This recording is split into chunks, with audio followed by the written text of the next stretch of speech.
तो प्यारे भगवान ने सदैव जो भी आया अपने शरण में ले दिया। सोमासुर ने 16,100 राजकन्या इकट्ठी कर रखी थी और 16,100 राजकन्याओं ने संकल्प किया कि अब सोमासुर की रानी तो नहीं बनना, सोमासुर की रानी नहीं बनेंगे। क्यों? क्योंकि ये तो राक्षस है, अरे इसको दया नहीं है, इसके अंदर बिल्कुल भी इंसानियत नहीं है, और ऐसे पति की रानी बने जो 16,108 रानियों का पति हो, वो हमें क्या प्रेम करेगा, जिससे हमारे पिता के सम्मान की नहीं, हमारे सम्मान की चिंता नहीं। उस बोले हे प्रभु अब क्या किया जाए? बोले हमारा संकल्प है कि हमारे गोविंद हमें बचाने आएंगे। 16,100 राजकन्या थी और सबने मिलकर के संकल्प लिया कि अब तो गोविंद आप ही आओगे, ये हमारी भक्ति है आपके लिए, ये हम आपसे पुकार कर रहे हैं, आपको अपनी जो व्यथा है उसको सुना रहे हैं कि अब इस संसार में कोई हमारी रक्षा के लिए बना नहीं है, हमारी रक्षा कोई कर दे, संसार वालों के बस का काम नहीं है गोविंद। अब तो अगर इस सोमासुर नाम के राजा के बंधन से कोई हमें छुड़ा सकता है गोविंद तो वो आप हो। राजकन्या रो रही हैं, प्रार्थना कर रही हैं। भगवान ने सुना कि एक साथ इतने भक्तों की एक ही पुकार। गोविंद कहता है मेरा भक्त अगर कष्ट में तो मैं कैसे खुश रह सकता हूँ। भगवान 16,100 राजकन्याओं के पास आकर के प्रकट हो जाते हैं और प्रकट हुए जैसे गोविंद को सामने देखा न राजकन्याओं ने आहा माँ मूर्छित हो गई, खुशी के मारे पागल हो गई कि आज तो गोविंद ने मेरे ऊपर कृपा दृष्टि डाल दी है, आज तो मेरा श्याम मेरी रक्षा करने के लिए आ गया, अब तो मेरे जीवन का कल्याण हो गया, उद्धार हो गया।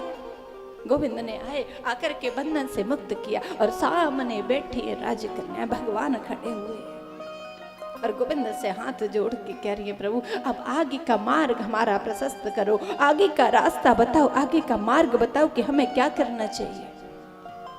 भगवान ने कहा देवियों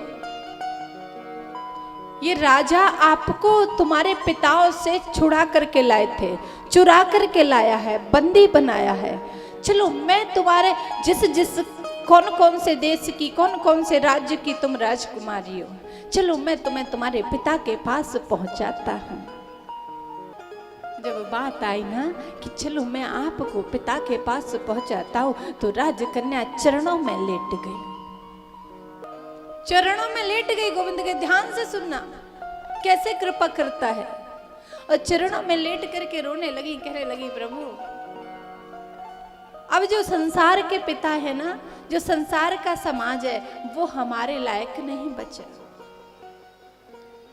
बोले आप कहते हो कि मैं अपने पिता के राज्य में वापस चली जाऊं, तो आप बताओ इस राजा ने हमें बंदी बना करके रखा है और अब इतने दिन बंदी बन के रहने के बाद अगर मैं अपने पिता के घर जाऊंगी तो मेरे पिताजी मुझे स्वीकार करेंगे क्या? राजकन्या कह रही भगवान से और मान लिया कि मेरे पिता ममता के वशीभूत होकर के, क्योंकि पिता है,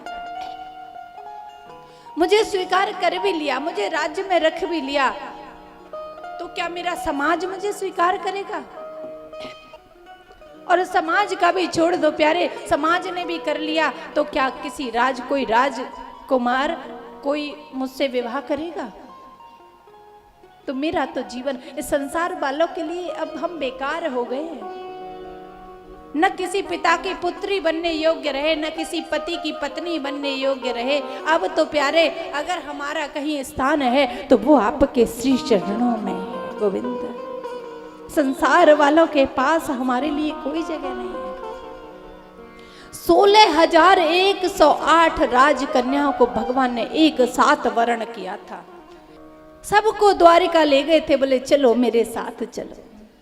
तभी बार बार गोविंद ने कहा है कि जिसको संसार ठुकराता है श्याम उसको अपनाता है। तो इस प्रकार से भगवान के 16,108 विवाह हुए।